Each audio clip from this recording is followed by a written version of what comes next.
I mean, it's okay. You can still change the direction of this whole situation. It's what you think, what you, the people, think. Not that they would take into consideration what you're thinking, but at least if you express what you're saying, they may have to reconsider. Officially, they'll have to reconsider. Because not only are you, the Bahamian people, listening to this show today, everyone around the world is listening to this show. Even the Chinese are listening to this show. Even the Americans are listening to this show. How do you say? Because you see, while we may have a hospital that's been in our midst for 70 plus years, and that is true, it's been around that long. The case is, we've had so many business people come to this town and use these Bahamian people for so much things. It's pathetic that we didn't get a hospital a long time ago from other people who wanted to represent themselves in this Bahamas. The British could have represented themselves better if they really wanted to. But you see, I believe they're saying that we're now an independent country, so there goes that. The Americans could have done something as well to ensure that we were able to do some things that we wanted to do. And healthcare in the Bahamas is the pits. Don't tell me, because I just know. I just lost the whole daughter in the hospital. Don't think that I'm going to forget about that. But the point is this. I'm not talking about that today. I'm showing you something. Fred Mitchell, the Minister of Foreign Affairs, has been complaining that the hospital is the pits. He said so in a recent post he made. You can get a good health care in the Bahamas. No way. Now, he used it, of course, to say that this is the reason why the people may, in fact, want to consider the Chinese doing something, this big project, so to speak, for us and the Bahamas government. But the whole bottom line is this. When you get sick, you got to stay right here in the Bahamas because you ain't got no money. When they get sick, they fly out to get real health care. What is good for the goose should be good for the gander, but it ain't so. If they tell you it's so, then you're foolish. So talk to me today. Let me know how you really feel about this whole thing. And let's put this thing to rest once and for all. Either you're going to get this hospital, you're going to approve it, or you're not going to approve it. If you're not going to approve it, are you willing to fight to not approve it? Because I don't know how you all go. The minute you talk about fight for something, you rest your butts down on the table and you ain't got nothing to do except complain. So talk to me today. I challenge you to talk to me today. I'm ready to talk to you if you want to talk to me. Because radio is a means of make sure that you've got the right communications going elsewhere in the entire world, and we are on live in all the countries right now at 5 o'clock. Those people who are in Canada and Jamaica and Grand Bahama and New Providence and Trinidad and Tobago and Jabim in Africa, wherever you are, you can hear us. Call. This is your show. We do the show for you. If you don't want these people here, you shouldn't have these people here. If you believe that you're going to be beholden to these people, you shouldn't have them here. But if you want to play, let's see what can happen, let's see how this thing can fly and all of it, that's up to you. You've got to make the decisions. Not Brave Davis, not Michael Darble. They are the people who are supposed to be conveying your decision in the auspices of that House of Assembly to make that law and such and such and such and such, and all that kind of stuff. But you see, you have that say. Now, I know you've been discouraged about using your say because they don't listen to you all anyhow. But don't let them discourage you. Yeah, we need a hospital. Yeah, we need state-of-the-art facilities. Yeah, we need to be able to fix some things and make sure our people don't go off to some other country and don't ever come back. They say that for the politicians can have one segment because they can't do good health care. He doesn't use it. Have to go through a training room, making sure that you're getting proper health care. Something is wrong with schools. The kids go to boarding schools and stuff. What are you doing? What are you dealing with, you people? What are behaviors you're really dealing with? You mean you want to take this second class citizen kind of thing? That's what you're into. Because if the politicians have a feeling that that's what you're into, they can give you more. So this is something that you've got to really consider. Take your time, make your statements, and say what you have to say. All right, we're talking about that today right here on the show with Lincoln Bain, my man of action, and your man of action, because these days they're telling me, and I do believe it now, if Lincoln Bain is not involved in it in any which way, nothing's happening for the Bahamian people. Everybody else doing their own thing. Every potential party is doing their own thing. Every potential big time talker is doing his own thing. They're not into you. Everyone who talks about the sovereign wealth fund, they're not into you either. Those who talk about the Constitution, are they really into you? Because I've got to ask some serious questions. This is the time for me to ask very serious questions. I'm wondering if I was wasting my time. I'm wondering that. Have I been wasting my time? I've given you a full camera shot. Because you see, there's nothing worse than a man wasting his time hoping that you, the Bahamian people, and others would get the message that you want to see improvement in your country. Now, I want to say those things. Everything that I said just now, I wanted to say those things. And there is more. I warn you, there is more. You know why? Because the people have got to get serious, soberly serious. Everyone who wants to play a game in the national development of this country must get absolutely serious about that game that they're playing. This is no time for jiving. Those jivey days over. This whole thing with the Chinese coming into the hospital is the first in a series, and I warn you, is the first in a series of these kinds of situations to happen to you, the Bahamian people. I hope you're hearing me.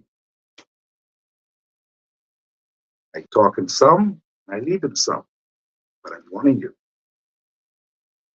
Because if you don't want to run your country, that's too bad. There are others who want to run the country, and they will.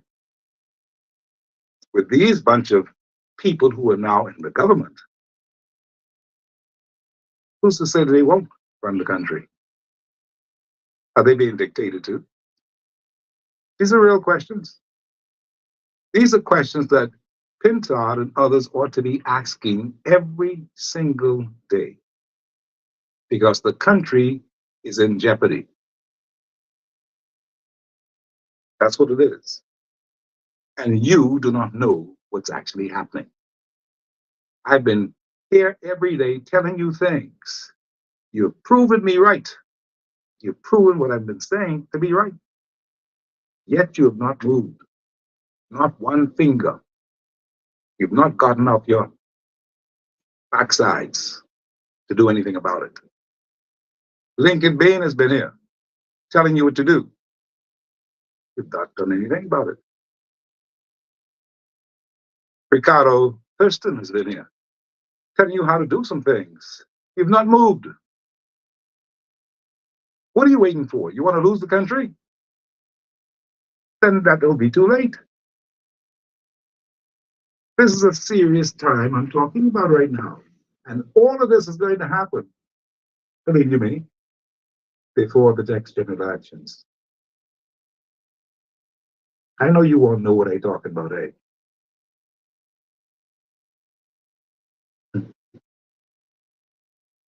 It's unbelievable what I'm talking about. But I only can give you this one piece at a time, hoping that you will get it and understand you've got to move, or you will be moved out of the way. So today we deal with the hospital right here on the show. And when we come back, we'll introduce Lincoln Bay. And all of you people who want to call me, you can call me at 376-9234 or 821-9234. Write them down. 376-9234 or 821-9234. So you can call me, be a part of our conversation, because I believe you all want a new hospital. And some of us believe that doesn't matter how it happened, just build it. We can go in it, we can occupy it. But you may be building it for some other people who are not from your nationality. You think them other people didn't see that? Ah, got your attention? Some other people see that too. Who uses the hospital anyway? Do Bahamians use the hospital? Hmm? Do we use the hospital? Or do we have all the live births in the hospital? That's just what I speculate. When you think of the multiplicity of things that's going to happen in the hospital, all the science and all the kind of things like that, and all the pediatric care. Mhm. Now, who uses the hospital again? Who did you say? And I'm not just talking about one nationality. You got to get up off your, get ready, get moving. Understand what I'm saying here today. Because we are in trouble.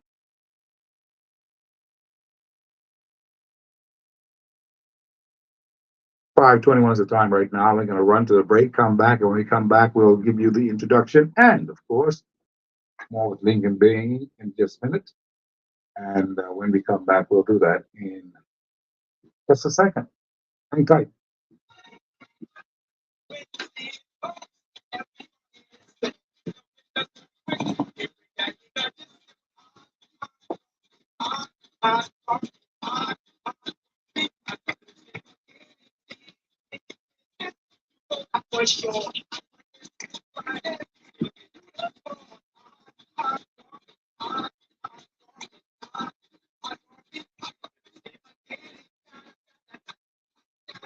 Thank you for doing it, ladies and gentlemen. Please share. Please use your app followers and your app highlight, and please share this as soon as the commercial break is over.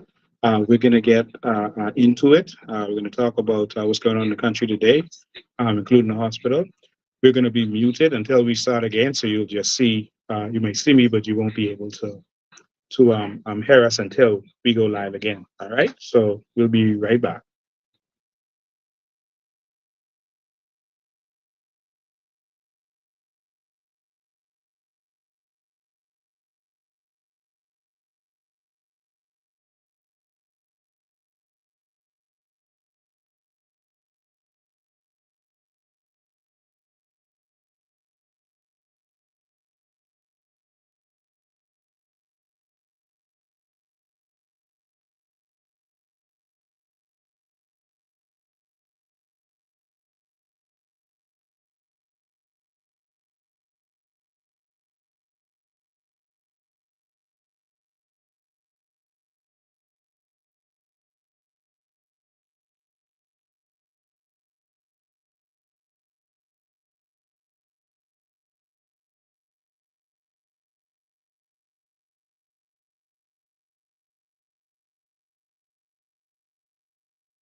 If you're just tuning in, we are live on Steve McKinney Show, and we're on a commercial break right now. That's why you can't hear us. We're muted right now, and so I see people on WhatsApp saying, "Ask me to check the sound," but we're on commercial break, and so that's why you can't hear us.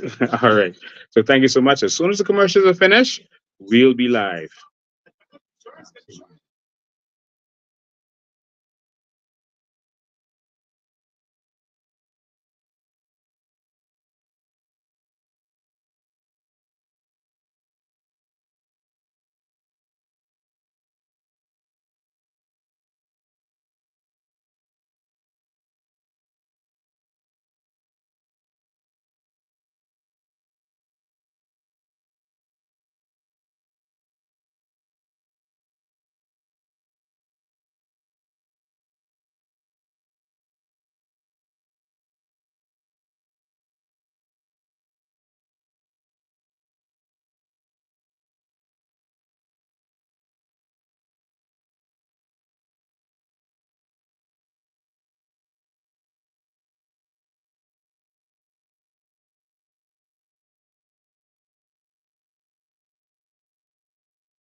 We're still on commercial break. We'll be back in 1 minute. We're almost there.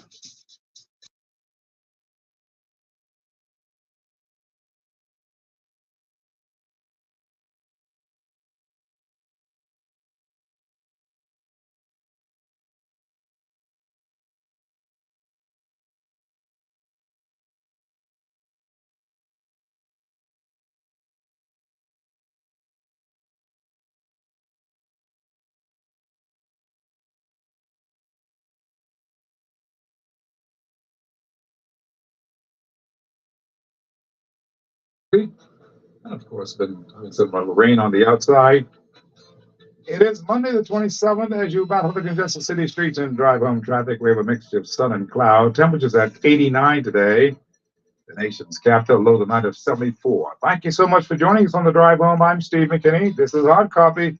Expect cloudy skies with rain in the forecast later this evening.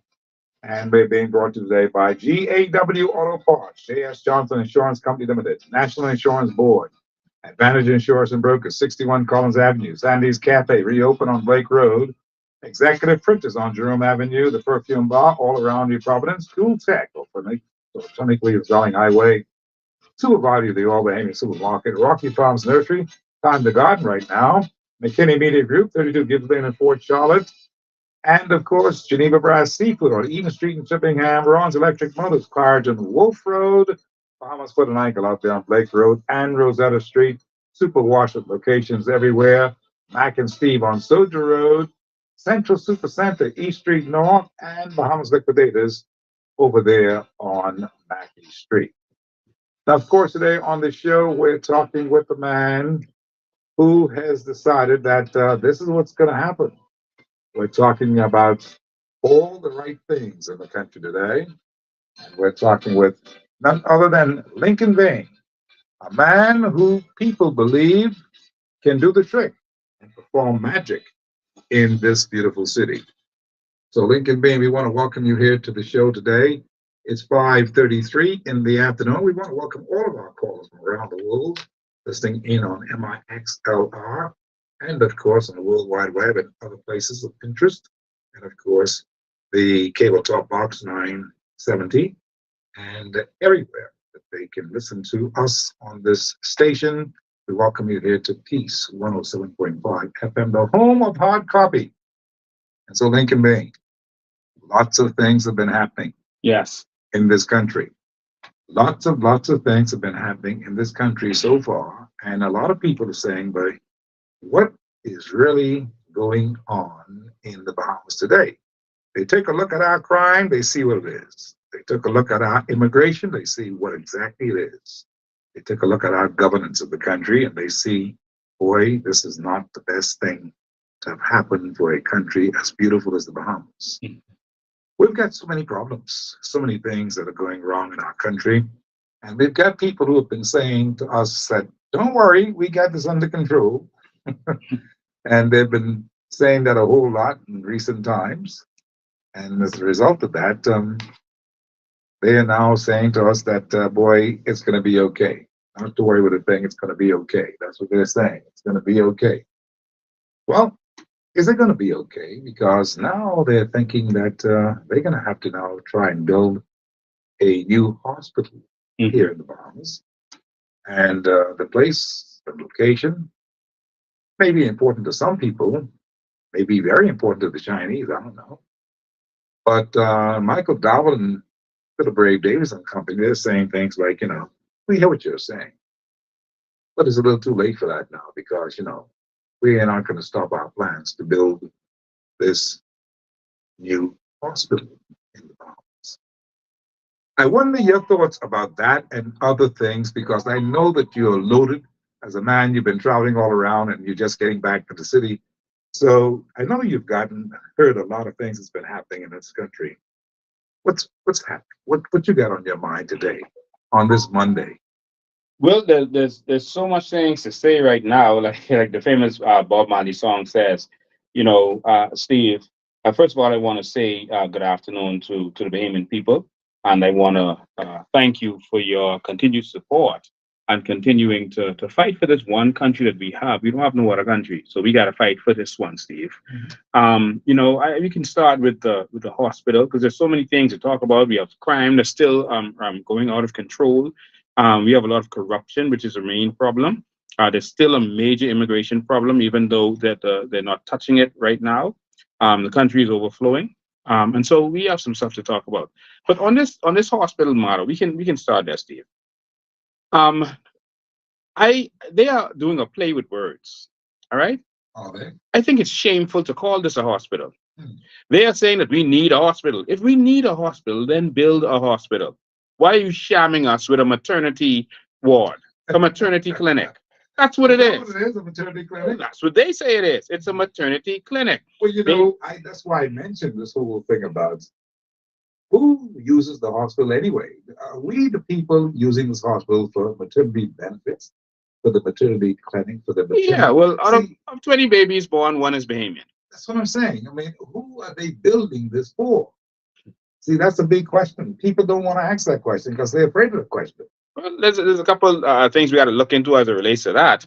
Who are they building it for? Who owns the land that they're going to put it on? Absolutely. So I'll address that. But firstly, stop calling this a hospital. Okay. Yes, I agree we need a hospital, but they're deceiving people by calling this a hospital. And while technically it is a hospital, it's really a maternity clinic. And you can call it a hospital because persons will be able to sleep in there if they had a baby, or if it's a child, etc. Mhm. So you can call it a hospital. All right. And so that technically makes it a hospital. But this is not even for women. They say it's a hospital for women and women are 50% of society. No, this is not. This is not a hospital for women. This is only a hospital for women having babies. So if you're a woman who is diabetic and having issues, if you're a woman who has high blood pressure or you're having other issues, you're not going to be seen here. This is not for you. This is a maternity clinic. All right. It's simple as that. So you're spending $290 million, $300 million They on. tell the people that this is the maternity. They told them, but they keep using the word hospital and playing on people's mind because they use that word. Yeah, it's a mind game. And it is a mind game to play with people's mind that we're finally building a hospital. No one has built a hospital. No, you're not. You're building a maternity clinic. Give us the hospital that we need, then you can cry success. That's the first thing. The second thing, Steve, is if you look at their own documents that they released during the town hall meeting, and it's right there in writing. And I'm shocked that no one in the media paid attention to it. All right, because they're busy singing their praises. It says that this hospital is going to take at least 36 months to build. The problem is the elections is now in 37 months. This month is over. It has to be in 37 months. Sorry, 27 months or less. Yes.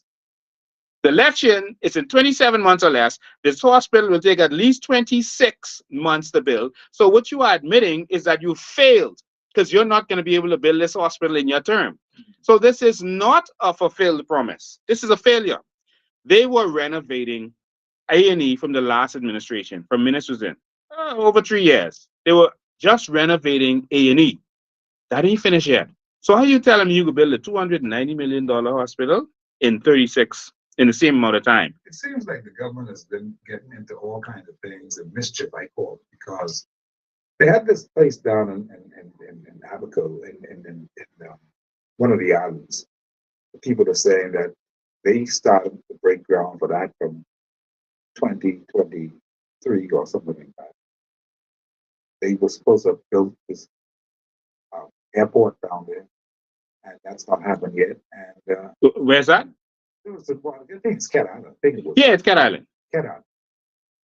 It said that Michael Dowell has been saying things like, "Listen, just put up the wall and just make it look as if we have something done." But there's a video I cannot believe that. There's a video that a PLP troll released. He was recording, and I don't think he realized that you could hear what Michael Dowell was saying. And Michael Dowell is there saying, we're gonna stage it. We're gonna fake this, just make it look. So you all just stand here, and Bishop, you make it look like you're talking to the Prime Minister and telling him something. And so you all just move like you're doing something. You all pretend like you're doing something. They brought in workers and say, y'all just stand around here, and then you all just start drilling and make it sound like you're doing something. Like this is the PR faking government. Everything is PR and faking and nonsense. That's what this government is about. Faking. And they should be embarrassed. They should be asked to stand down because they've done that. Okay, so now we have an issue that the same man who built the building in Oran Bailey that collapsed is the same man who has this contract for the Cat Island airport. And now we're seeing that they broke ground in March of last year. This is a year and 3 months, a year and 3 months later, and they've just put up one wall. And you can see Dr. Dowell in the video tell him you got to take it from this angle because there's only partially one wall is up. Because you have to take it from this angle because if you take it from any other angle, they'll see that only part of one wall, the front wall is up, part of it. And so they're taking in front of that piece of wall. But the building is not, they're not doing anything.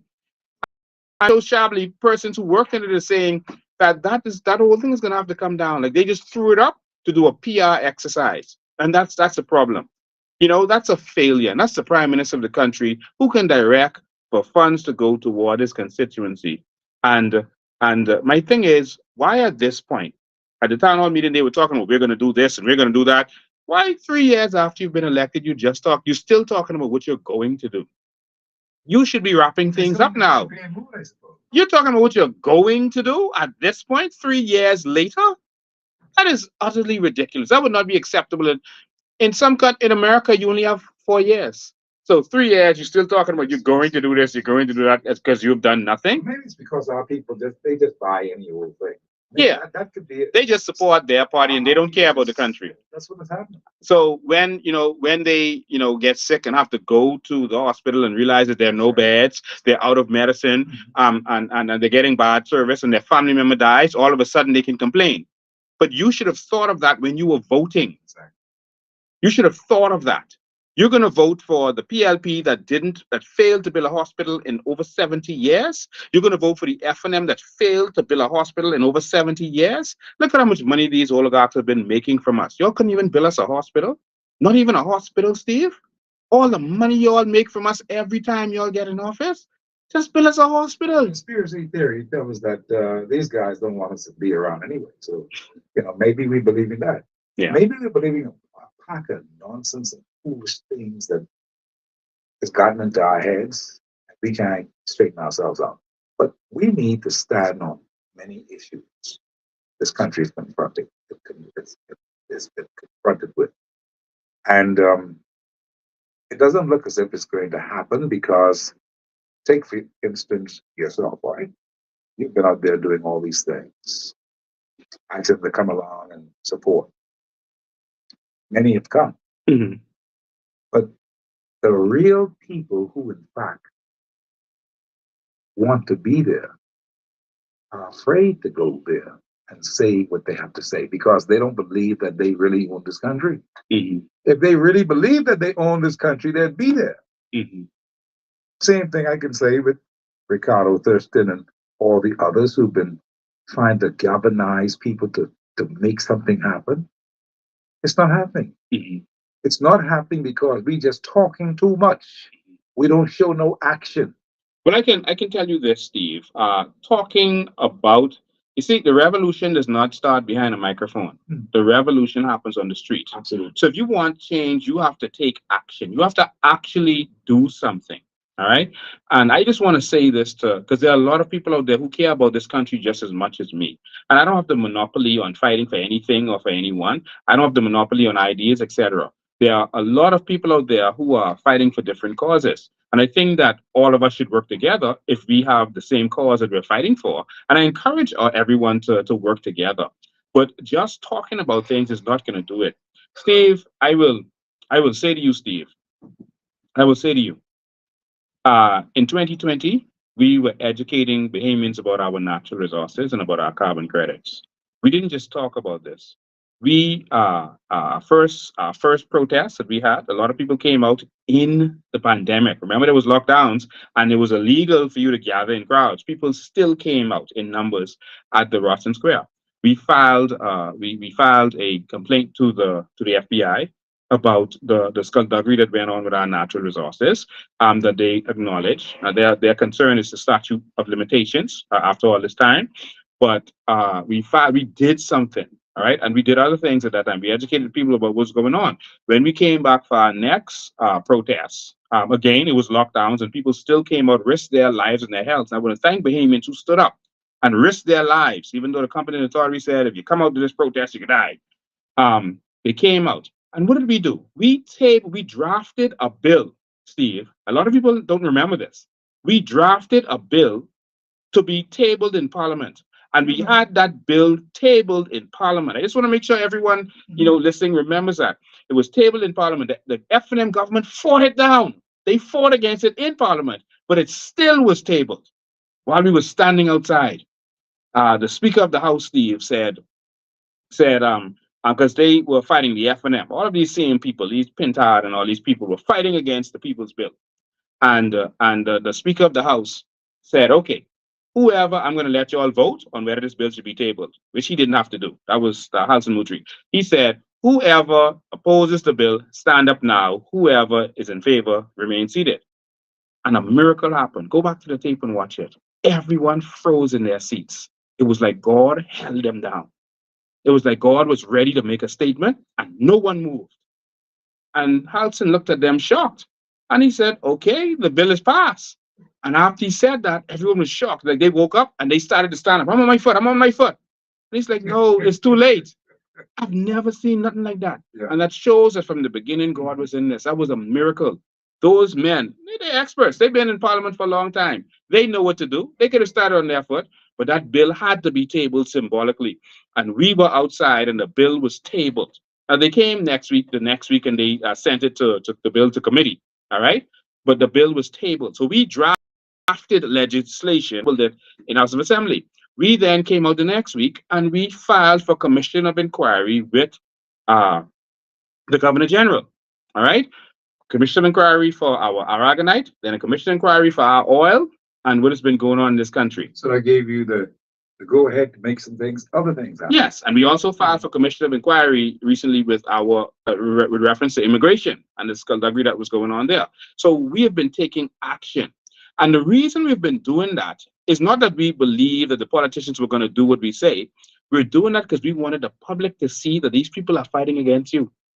They started to talk all this talk in the FNM. The Prime Minister said after we showed the documents and showed the proof of you about to have a big rally on Orange Bailey Park, afterwards, the Prime Minister at the time, Minister said, okay, I'm going to give you a sovereign wealth fund, but I'm going to take $2 billion from it to build some roads and airports and all that. Remember when he said that? Yes. All right, we went back on the street to test him. And so we went there and tabled the bill. We're not waiting for you. Here is the bill.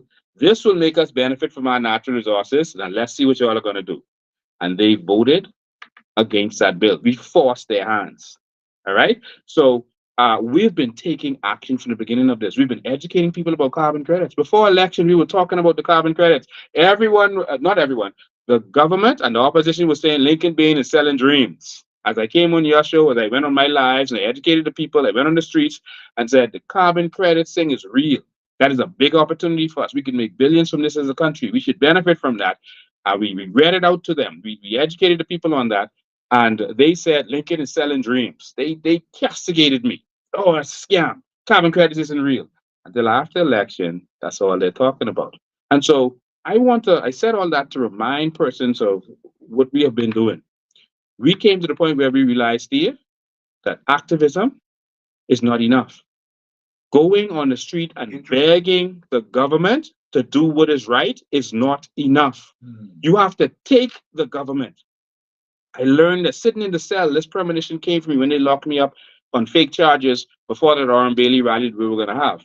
And a premonition came to me, and I was shown the Arab Spring, where all these countries were rising up in the Middle East and overthrowing their government. The countries where the activists just changed the government, removed the government and put in the opposition, they are worse now than they were before the Arab Spring. They're worse. The government came in and got more tyrannical, and they were making sure that Arab Spring will never happen again. We can't let that happen again. So they went after all of the activists. They went after the media houses, shut them down, did whatever they had to do, persecuted the people, and made it worse. The countries where the activists went into politics and into the house to make the changes, all of them are in a better place now. So in the Middle East, you have some countries like Qatar, where all the people were made billionaire, Kuwait, the United Arab Emirates, and then you have other countries where they're worse than they were in the beginning. Bahrain, better than they were in the beginning. These countries did amazing things. And so I want to say this to everyone who wants to see a new Bahamas. It's time for us to organize like Pindon and Milo Butler did. If Pindon and Milo Butler had kept going in the banks and screaming, let my black people come on Bay Street, let my black people have jobs in the banks, let my black people have bank accounts. If they were still waiting for the UBP to do what's right and lobbying them and writing to them, we would have still been unable to go on Bay Street after dark. You have to go and take the government. So here are some people saying you shouldn't make this political, but Everything is. I have drafted a bill and presented it to the House of Assembly. That's political. Politics means the affairs of the people. Polis is the Latin word for the people. Poll. When you go to the poll, you go to the people. That's the word polis. All right. And so that's all politics mean. Martin Luther King was a politician. He was in politics because he was concerned with the affairs of the people. Politics doesn't mean election. It doesn't mean election. It means the affairs of the people. And so everything you do, it has to go to the politicians. If we draft a bill right now and take it to Dave Bravis to say, give us our sovereign wealth fund, aren't we going to pass it to the PLP and ask them to do what's right? So you're still in politics and you're still going to a party to ask them to do what's right. So your whole thing is that when people have this idea that you got to keep politics out of it, we ain't not political. We're not going to be doing this. We're not going to be doing that.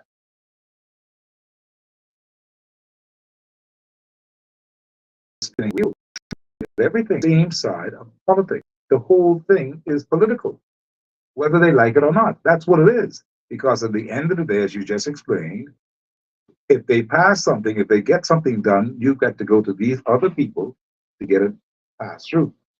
If you What go, does that mean? That means that it is still politics. that means you need to get the pen. The pen is mightier than the sword. It is mightier than the atomic bomb. You have to get the pen. And we are going after the pen, not the seat, the pen. You can sit in the seat, plenty members of government in the seat, but they ain't got no say. We ain't just going for the seat. We going for the pen. Because the one with the pen who can sign our bills, that's the powerful person. Steve, this Sunday, I've been revealing documents every week for years. I have so many documents. I could reveal documents for the next 100 years. All right.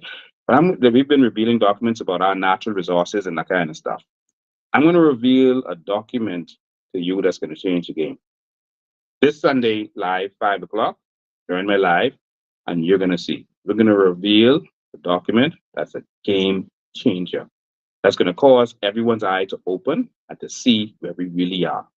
All right. That's this Sunday on my live on Facebook and on YouTube. Some people say they don't have Facebook. I'm on YouTube also. We're going to change the game. All right. And so we have to take real action, Steve. All right. All this talk and is not going to help. So, Yes, good afternoon. How are you, sir? These various people come on your show, on all the shows, talking about the government and the country and all that type of stuff.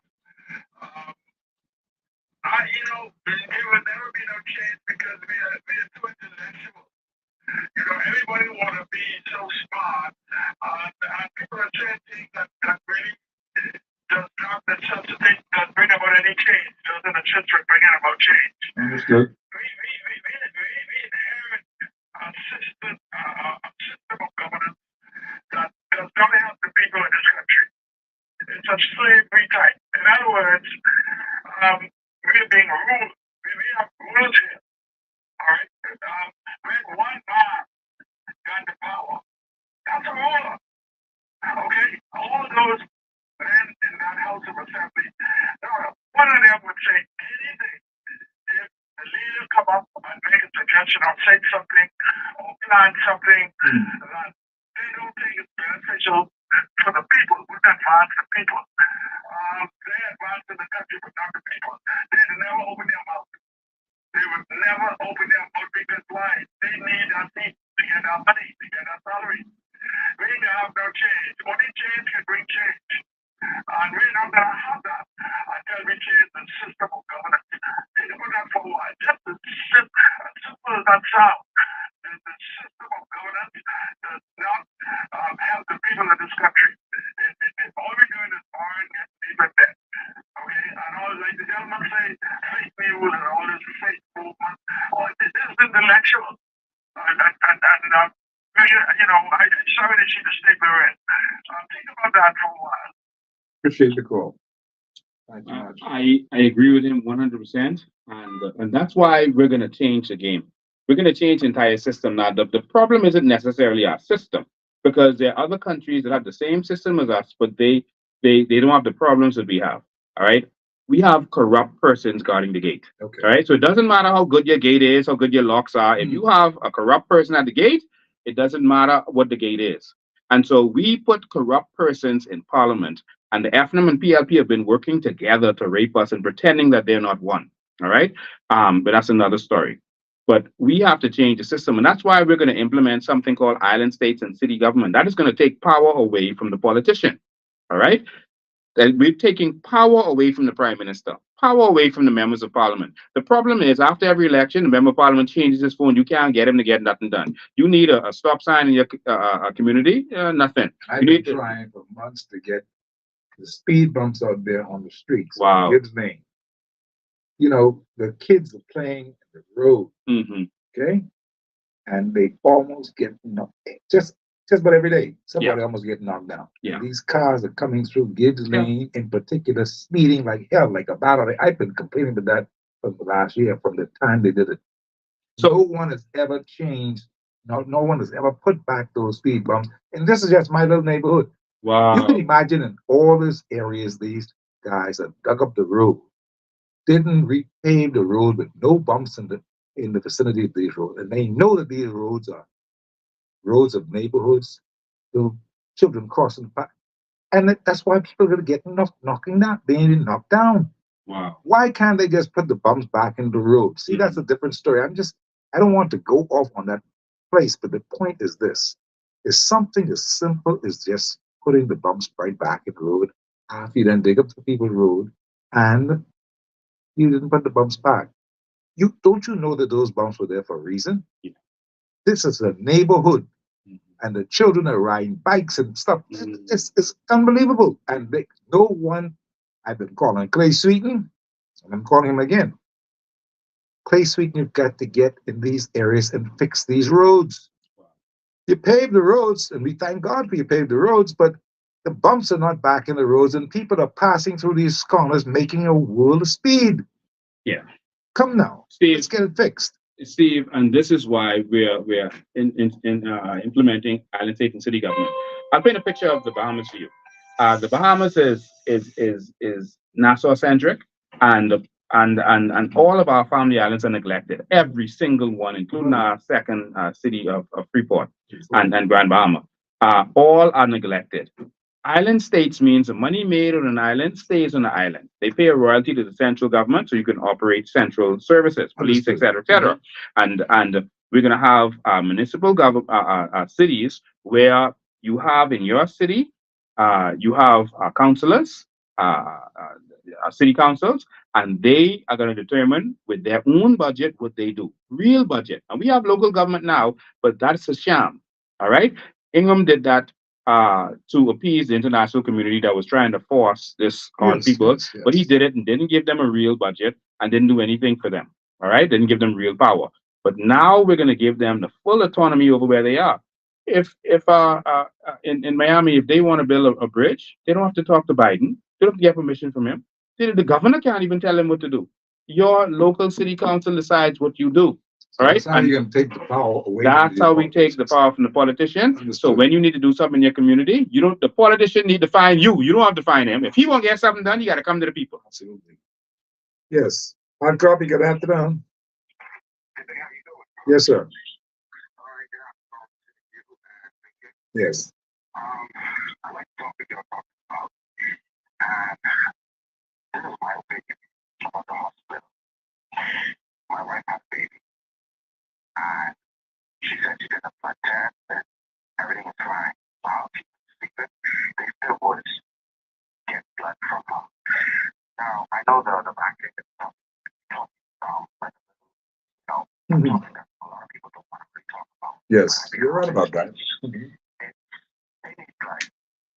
They need blood. And a lot of women always in labor, always have problems. They don't go to the hospital as much as women.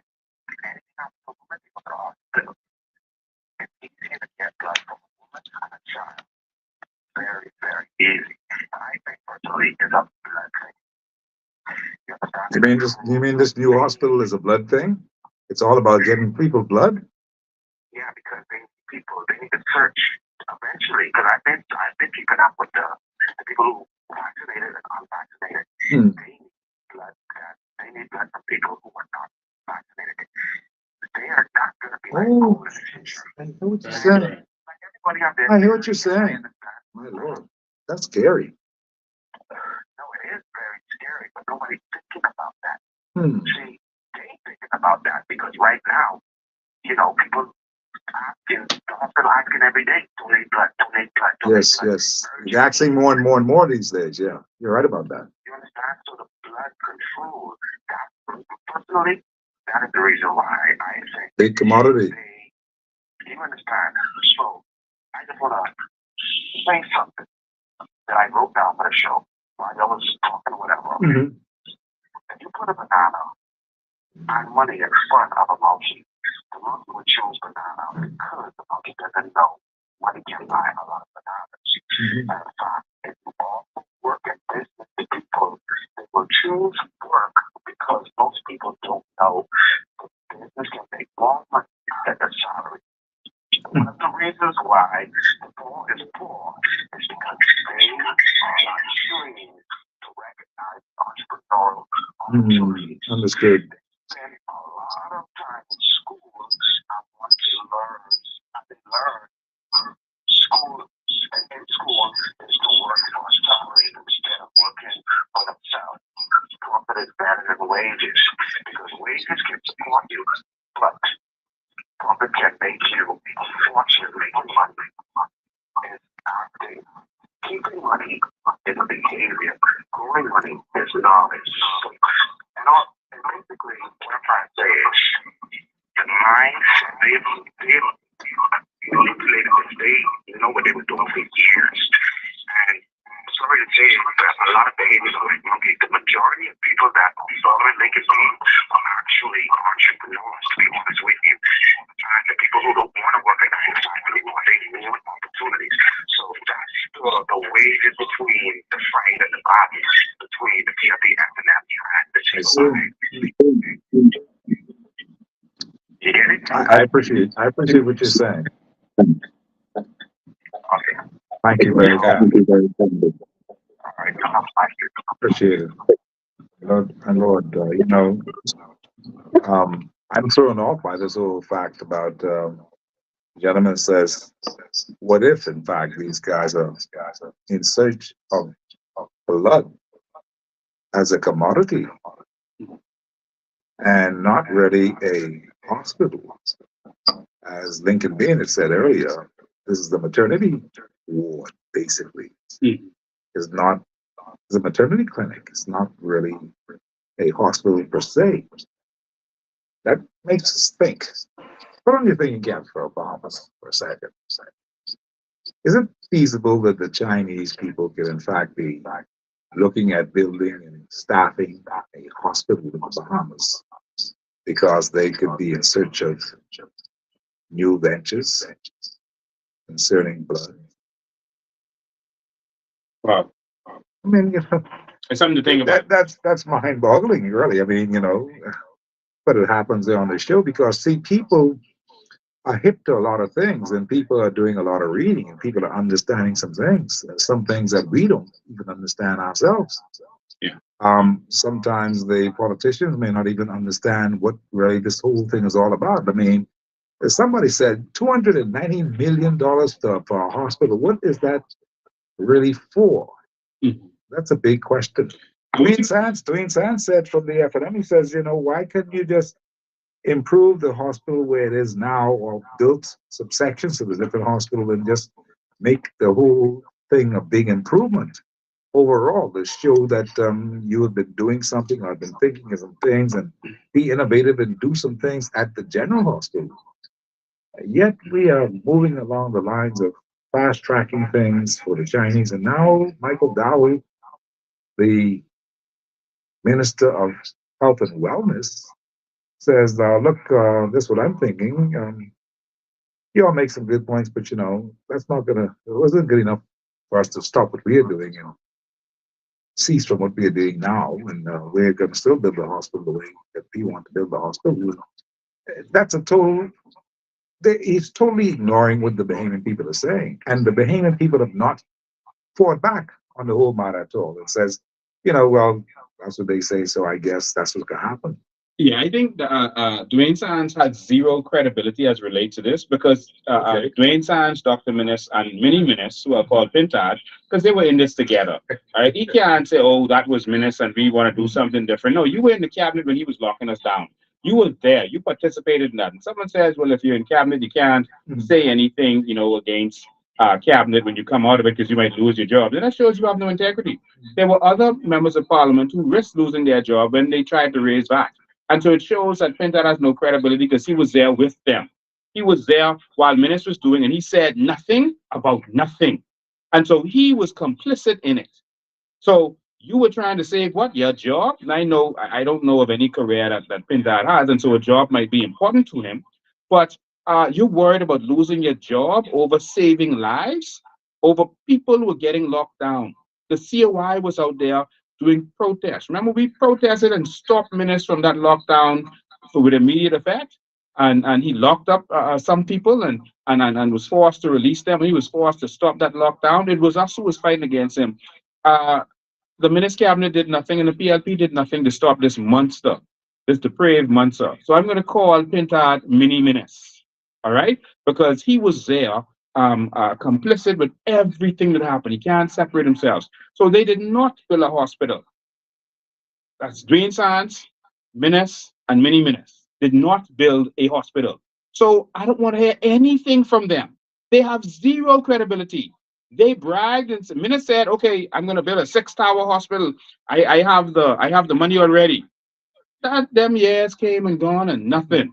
This administration come in, so the money is already there because it came from the IDB. All right, I see the money. All right, and they got $250 million from the IDB, and that money disappeared. The IDB been asking them to account for this money, nothing.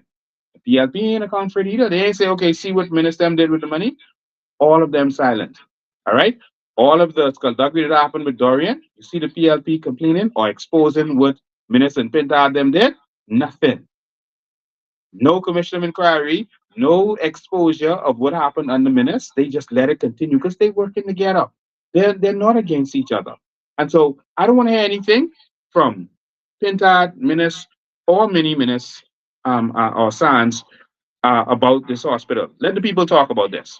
All right. So we'll talk about this because we've been fighting for this. The COI has. We've been had protests. Marie Daxon has been arrested outside of that hospital, trying to defend Bahamians who are outside going trying to go to A&E, and they're outside sleeping in the draft with rats running around outside in the rain, getting wet up in the rain. All right, Pintard said nothing. The PLP said nothing while people were suffering.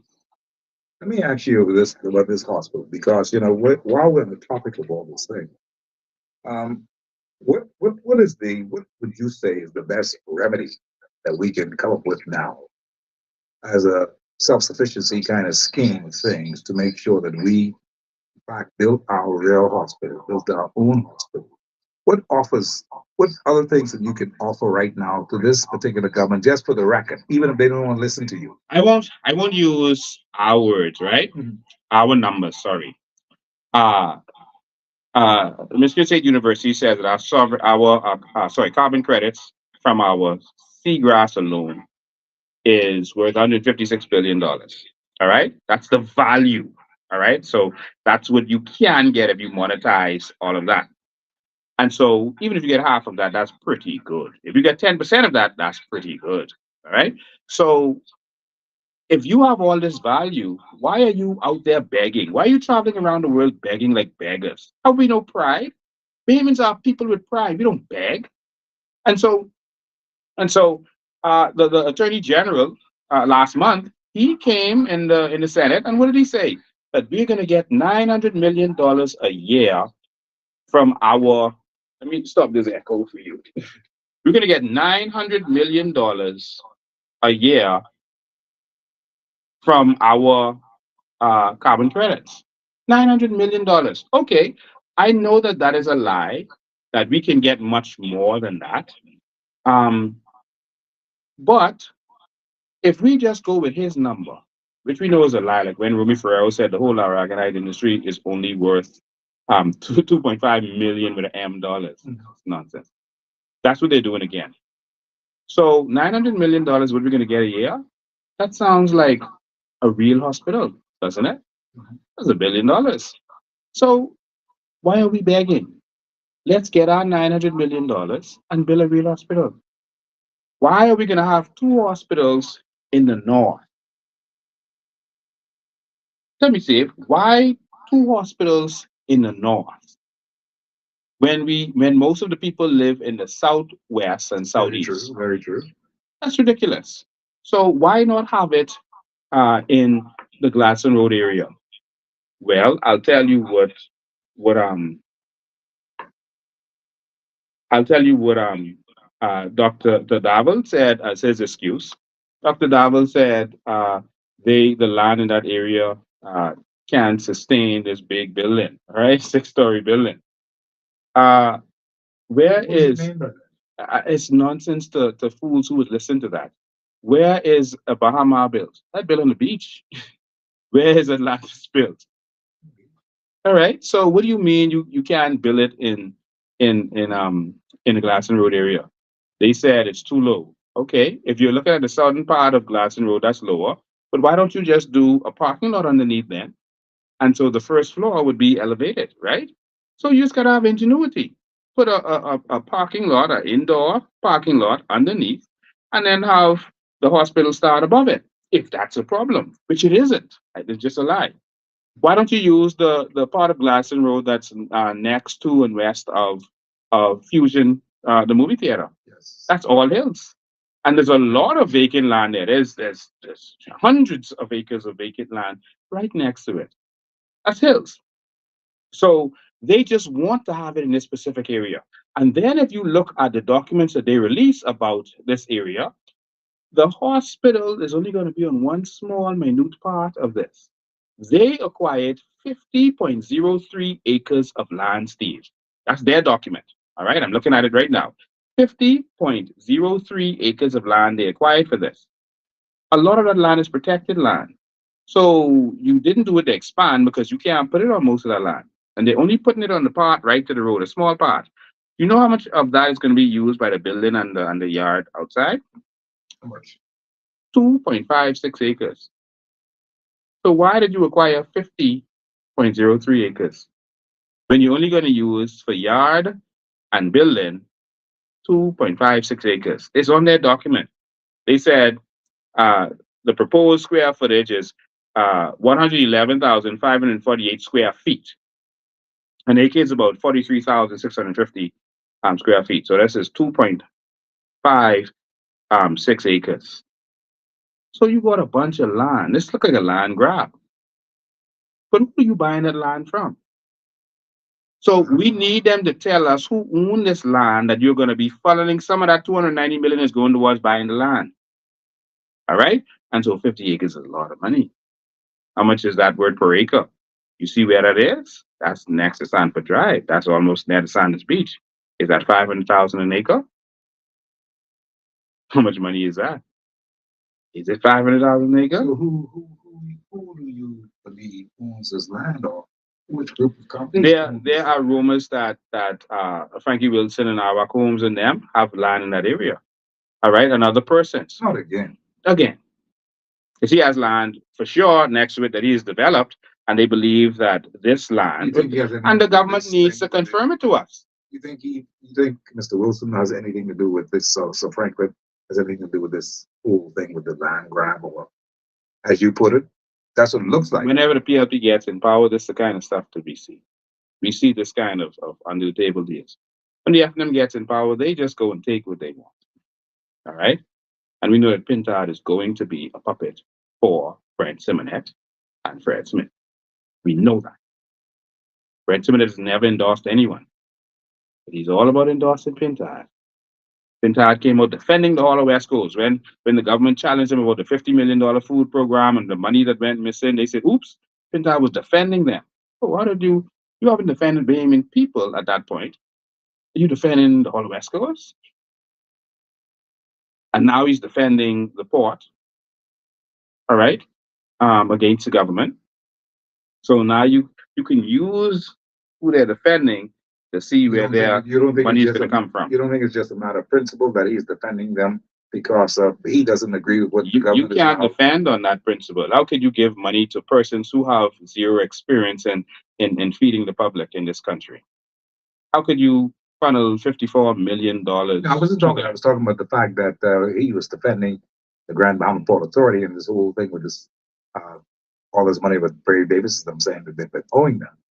I'm saying that he would have been defending them, the Port Authority, in that particular aspect because of the principle involved in the whole matter, saying that this thing could not have happened, and they would have already paid.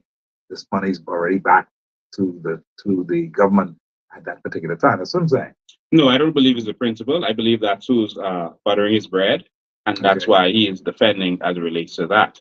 There's a lot of things that the port actually didn't do over the years. The port was supposed to build some schools and hospitals and do certain things that they honestly just didn't do. All right. The port seems to have lost his way, lost his vision. And why don't you be honest and say these things? And then people would say that, okay, you're just being fair, but you're just focusing on, we don't want the government to take over the port. Okay, you're right, we don't. Not this government, and definitely not the FNM either. But you have to deal with reality. The Freeport area is, it looks like a disaster area, like a disaster movie. Buildings falling apart, run down. People are suffering. People are sleeping on beaches. It's, come on, something needs to be done. And it's not just the port, and it's not just the government, but we need vision. And the government is ultimately responsible, because if the port is not living up to what they're supposed to do, then something has to happen. We need real negotiators. So I just wanted to say that. So back to this hospital. Who wants the land? Because they're finding every excuse not to put it elsewhere, and the excuse doesn't add up. I see that. I You see see? that I see that they're already gung ho on this particular property that they're looking to build. Mhm, mhm. And so the hospital is basically a sham. All right, it's not a hospital. So we need people to stop calling it that, because they're just using that so people, when they interview people, they can say, "Hey, do we need a hospital? Of course we need a hospital, but you're not giving us a hospital. See, If I can't go there because I'm having asthma, that's not a hospital. If the only way for me to be seen there is to be having a baby, that ain't no hospital. Yes, technically it is, because people could sleep there. But come on, man, give us what we need. Don't sham us, man. We keep getting swing over and over, and we love this. words. Yes, and we love this. So, what are you telling your people? Are you telling your people that this is not a hospital? Are you telling? Because I've never heard anything come out of the COI camp that says that look, this is not a hospital. This is a maternity clinic or whatever it is. Well, our deputy leader, Dr. Veronica McIver, has spoken to this. She's done a release on this. And I have also done a release on this. Now, the problem is the media isn't covering us, of course, because they don't want the truth to get out there. And so I have to go live every Sunday at 5 o'clock and let people know, because people aren't even getting the notifications anymore. The government seems to be blocking the notifications from going out. Because of what happened with me just recently with the situation that happened with my aunt. I have not been reading up on a lot of things. I'm just getting back into the full swing of things now.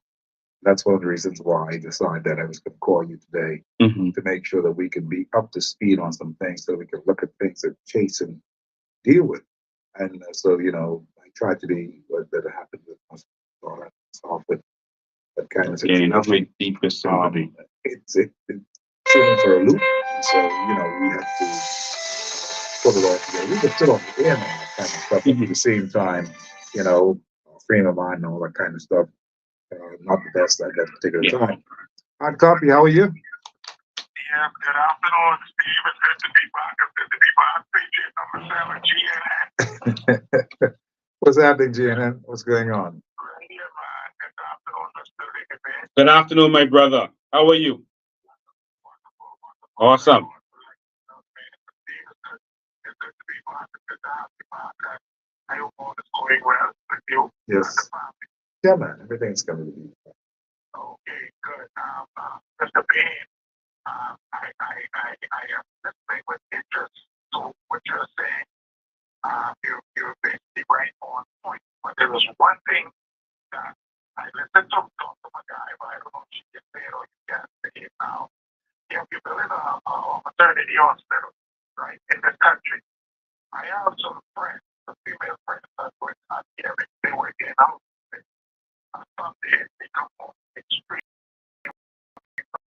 They'll be tired, be frustrated. What happened?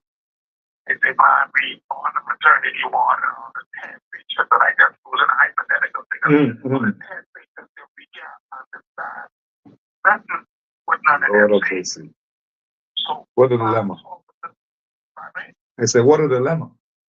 Yeah, so fast forward, Mr. B, your brand new maternity hospital, behaving women are not having children like that, maybe one or two.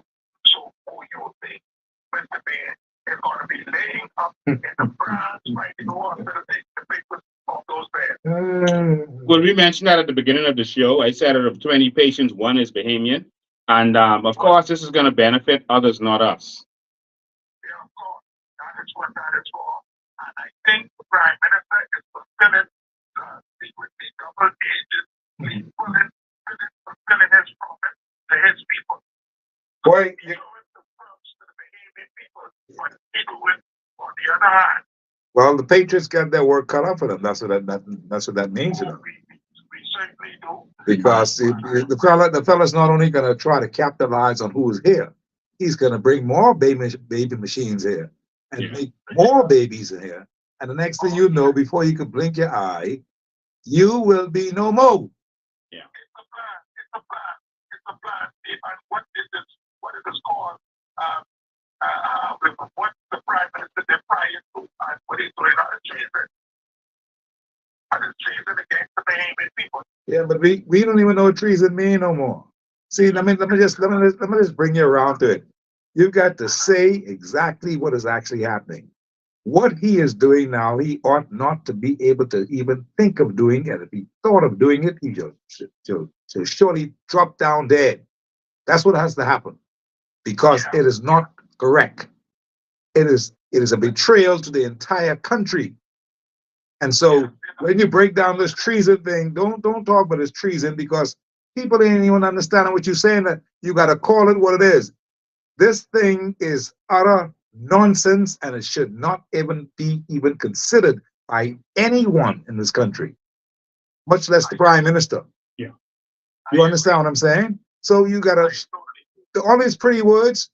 Forget it. I keep telling blackmail and what's his name? Ricardo Thurston and them. When you come to the show, my friend, I don't need you to be using too much big words on me. All right? I don't like big words, you know. I could use them, but you know, you're missing the mark if you're calling too much big word, and these people didn't understand what you talk about. Talk to them what you mean. Say to them what you mean. So they can understand that this whole thing about treason, that's just another word. Say, what do you mean by that? The tree. Listen here. Tell this man you're dead wrong what you're doing, and you should not even be thinking of doing something like that. But you see, you got to make sure that people understand what you're saying because we're gonna lose this battle if we don't watch out. I can tell you that. See, because we're not talking sense to these people. These people need to be talked to with sense. They need to understand something. This is our country and we better fight for it, or we will lose it, the whole damn thing. You understand me? We'll lose it. The final stop the invasion t-shirts print it up so we can galvanize Good. as a political entity. Good. Along with whoever wants to do and we can get this thing done. You better. Thank you so much, man. It's good to hear from you too, Malcolm. Yeah, man. All the best. Okay. Yeah. You know, I just want to say I agree with you that you have to be a good communicator in order for people to understand what you're saying. Dr. Miles taught me that. I had a chance traveling with him all around the world. And he never used big words. Go and look at all of his sermons. He never used big words. He told me that. He said, never use a big word unless you're going to break it down per person. In his writings, never use big words. People can't understand. He said, if you're doing that, you might as well speak Spanish. Why are you going to use a word that people got to look at in a dictionary for while they're listening to you? And so that's the case. You know? Yes, that's important. For Mitchell. Yeah. Fred and Mitchell, so they don't want you to understand them. That's why they do that. And so, you know, I also want to say that I support the movement of the Patriots 100% wholeheartedly. And I thank these gentlemen for having the courage to do what they're doing. It takes courage to do this kind of stuff, you know, but I also want to say to them, while we are doing that and we are pursuing this through the courts, we need to organize ourselves as a political entity to go and take the government. Yes. This is why I say that, Steve. All right. And again, I support them. We've put our money where our mouth is. We've sponsored them and we've done what we can. And every time I talk about them, I make sure people know I support that movement. All right. We got to stop the invasion. At the same time, we got to hit on every cylinder. All right. Because a court case in the Bahamas, a magistrate court case will take several years. All right. A Supreme Court case will take much more. You could be in court for 5-10 years, Steve. All right, you're not gonna have a court case. You're not gonna have a court case before election. You saw what happened with the Shanty Down thing, and only because we put pressure and protested, absolutely, they were forced to go back to the judge and get a decision. So while election could be next year or year after next, because you didn't file for an injunction, you're not gonna have an immediate case. This could be in the course for 10 years. In the meantime, calling on all strong men. While you're thinking that apolitical could work, there's nothing wrong with a political party fighting for a cause. There was nothing wrong with the PLP fighting for women to vote. You don't say, make that apolitical. Women should just vote. Don't support the PLP in doing it. Let's have a secret mission on the side. No, the PLP fought for that. There's nothing wrong with them fighting for Bahamians to be able to have certain rights. Right? Go ahead. I got a call on the line. Good afternoon, caller. How are you? I just have to call I put my music here with the hospital. I know that the Bahamian people really understand and really see what's going on. Like you said earlier, Steve, when there are words and there is a situation that you have to really think. And when you think about this hospital that they're building, and most of it is supposed to be for the maternity people, it's like the area where they have where it's going to be built. Our country has changed so much. It's like, sadly, you can have no Bahamians anymore in the country. It's changed so much. So the hospital is really not built for Bahamians. It's really not. And you have the high class people out in the west and around that area, and then you have the other people from the south who are having the babies a lot. So it's really not for Bahamians, and Bahamians should realize and understand that the government is really not for the people. You can see it all around. It is really not for the people. And how long are we gonna sit and just know that the government is not for the people, but we still voting for them? I mean, you can tell with the upcoming general elections. With the FNM the convention, yeah. Right, and how the people are following Pinta and minutes, but they're not even looking. It's like we have lost our people. Oh my God, I'm sorry to be excited like this, but if we have to open our eyes, that hospital is not for the Bahamian people. It is not for the Bahamian people. They're gonna have to go to the St. Paul hospital to have their babies, and the new hospital gonna be for the new people. All the different condo race will be for the other people. My Lord, what a country, eh?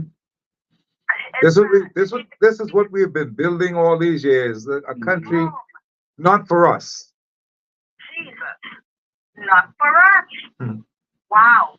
I just wanted to put that there because it's so sad, and I have to call it to really say that, because if we look around, the country is not for the Bahamian people. The taxes are for the Bahamian people. And you're paying your taxes, and look at the roads, look at the clinics, look at the schools. Everything is deplorable. Look at the islands. They think they're doing such a good job. Wow. Everything is deplorable. Oh my God. Yeah. Anyway, you guys have a good evening. Thank you for taking my call. All the best. Thank you. It's one of those things, Yeah. They're patting themselves on the back for nothing.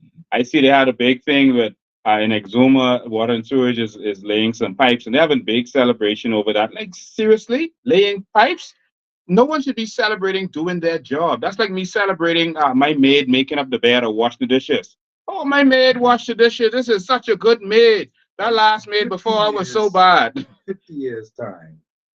Should we not have hospitals on the family violence? Yeah. Should we not have ambulance service on the whole of all the family violence? Yeah. Should we not, the inhabited islands, should we not have the fire engines on the... See, I'm showing you something, right? I have no degree and no education. I'm showing you something. You mean to tell me it takes us all this time, 51 plus years, we had been doing business with all these people in our country, all these years, every nation we've been doing business with. We could not even get basic hospital supplies, basic ambulance service, basic hospitals in these areas for the people. All these people came in, invested their monies and all that kind of stuff. We couldn't get something from those persons who would have been able to be the philanthropists and doing things like, making sure that We have not just the recreational parks, playground. I'm talking about tangible things. Mhm.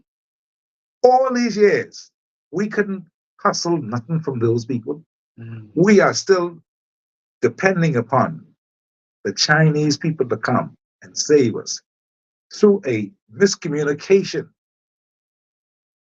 endorsed by the government of the Bahamas, this particular government of the Bahamas, the PLB government, telling us that this is a hospital when it's really a maternity ward. When they have been tricking the people for so long, we don't know what to believe from them anymore. You mean to tell me that we gotta have some other people come in, take residence in the Bahamas, legal or not, the illegals or legal people, and they're gonna live here, reside here, work here, school here, play here, get jobs here, have citizenship here, all these things, and the Bahamian people are not on the line yet to get served? What kind of country is this place? Who the hell is in charge of this place? That's what I want to know. Let me All these things you see happen every day, and not a Bahamian can say, um, all you want to talk about as Bahamians is a PLP or use an FNL. What a shameful group of people we are. let me say this to you, Steve. What's missing is vision. All right. Our politicians have vision and they're good at negotiating to benefit themselves, but not for the. Let me show you something. You have options. You need good negotiators. Let me show you an example.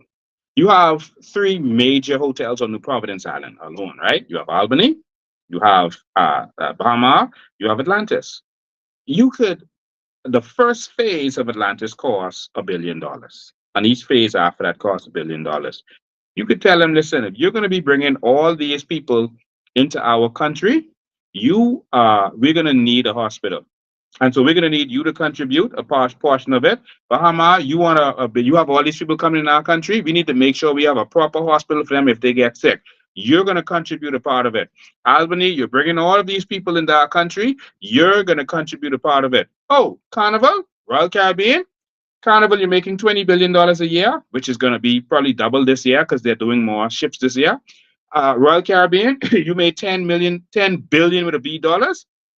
We're going to need you to contribute. So we need That's supposed to be we doing. need We've been missing the boat. we need 300 million from you, Atlantis, 300 million from you, and 300 million from you. So in your budget as you're building that 3 billion or 3 point something billion-dollar hotel, put 10% of that in there for us to make sure that we have a proper hospital, proper ambulance, and etc. for our people.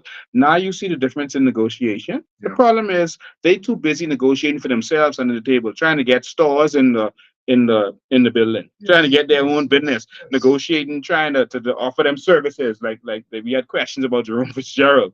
All right. And so they're busy negotiating for themselves instead of for us.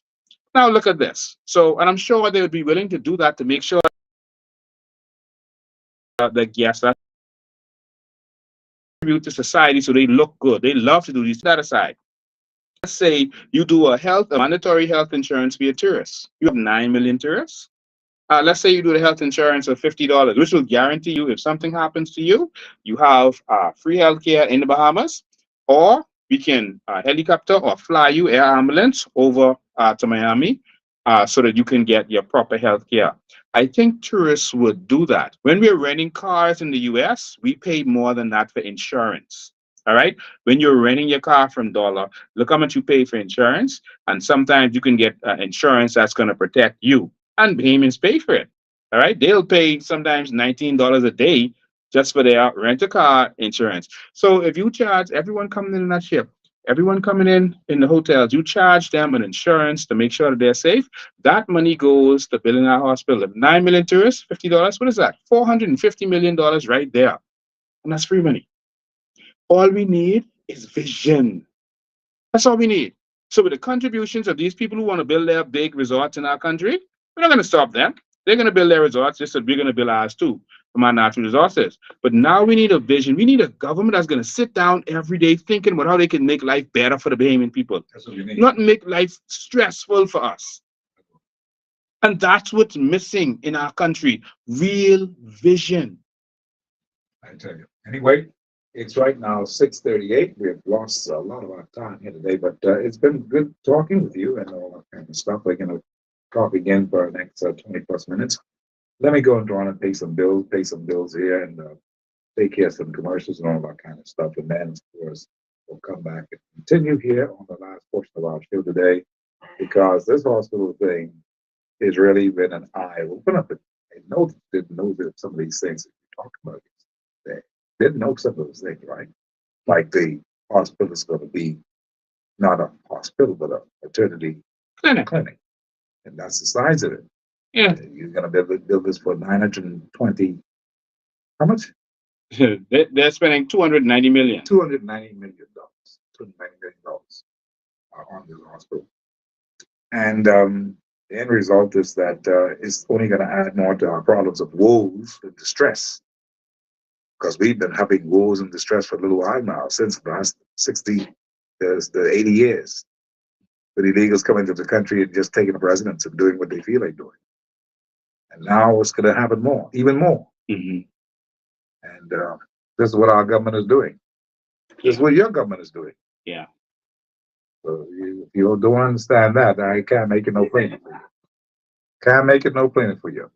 This is hard copy on this May 27th. We're coming back after these words from our sponsors. And of course, you're going to be back in a short time from now.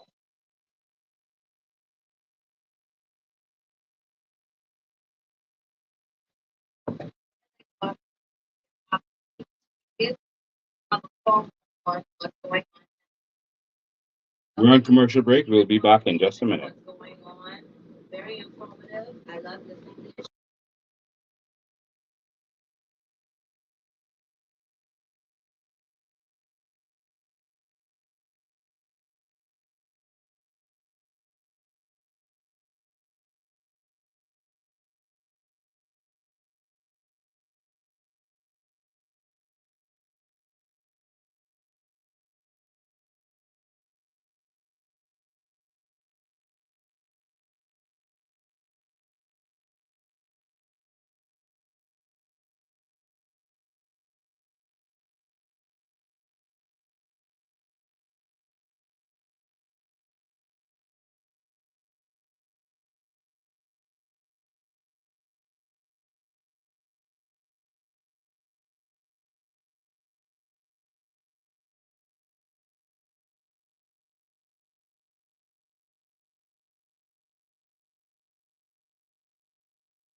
Thank everyone for tuning in. We are on a commercial break, and so we'll be back just in 1 minute. So you won't hear any sound while we're on a commercial break, but we'll be back in short order. All right.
but they don't really think about it. So you've got your pretty flowers for the spring and Easter time, but you have no fertilizer to keep them looking good, peaceful, and serene during the season. No problems. Go to Rocky Farms Nursery located C3 Lane in Foxhill. Get your choice of fertilizer for the springtime. And always, the prices are most affordable at Rocky Farms. So place your order right now. Rocky Farms also have Easter plants in time to spring, Easter lilies, and every fruit and vegetable you can imagine. Rocky Farms, your home away from home this spring.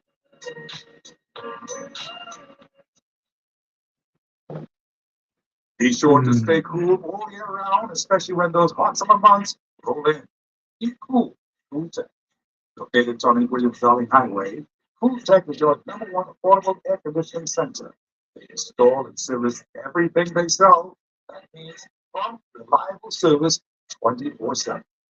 Cool Tech, the only way to stay cool. Guaranteed. Call Cool Tech right now, 341-5665. Call Cool Tech today.